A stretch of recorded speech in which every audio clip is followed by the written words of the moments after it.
guys, gagawa tayo ng ponytail tulad nito. Ayan. Ang gamit kong fabric ay satin. Tab. Kasing satin maganda to eh. Madulas sa buhok. Tinabas ko siya ito 4 inches. Tapos yung haba niya is 30 inches. Gagawin na natin. Ang gagawin lang natin guys, pagdudugtungin to.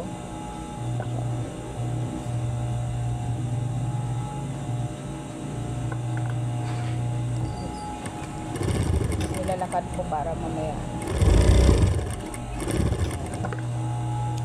Ayan na siya. Dahil pag ganito na siya, ganito na.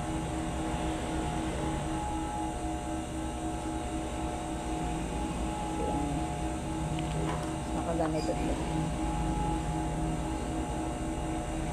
Kesa natin magtahi dito. Kesa natin dito.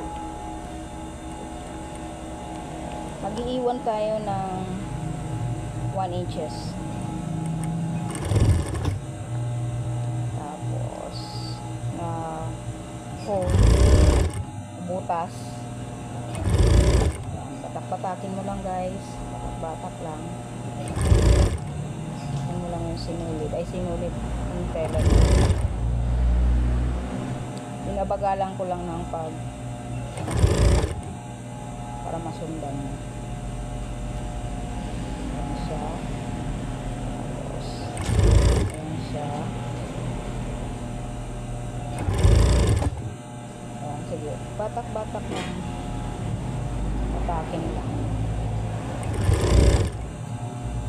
Hanggang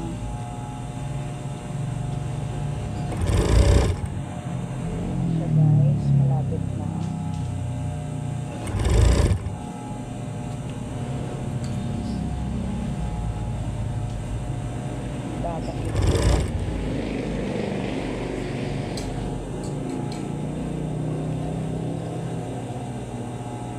Ayan.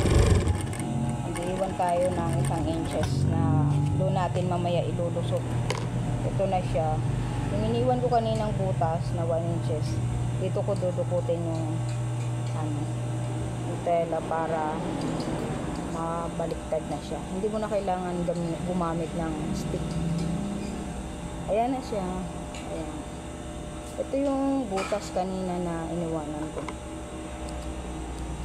Yan natin susulot yung garter. Magtatabas tayo ng garter na na 6.5 inches. Gumamit tayo ng ganito. Ewan ko anong tawag nito kasi sa partner ko to. Sulot natin dito.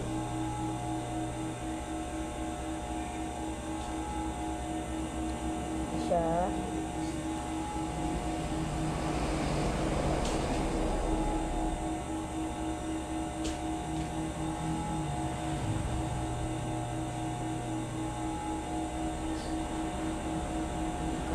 Saan ko na.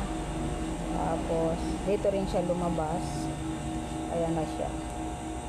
Pwede nyong buhulin, pwede rin naman din tahiin. Ako tinatahi ko kasi hindi siya bukol.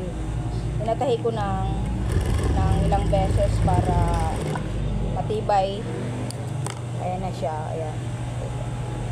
Ayan na siya. Ayan.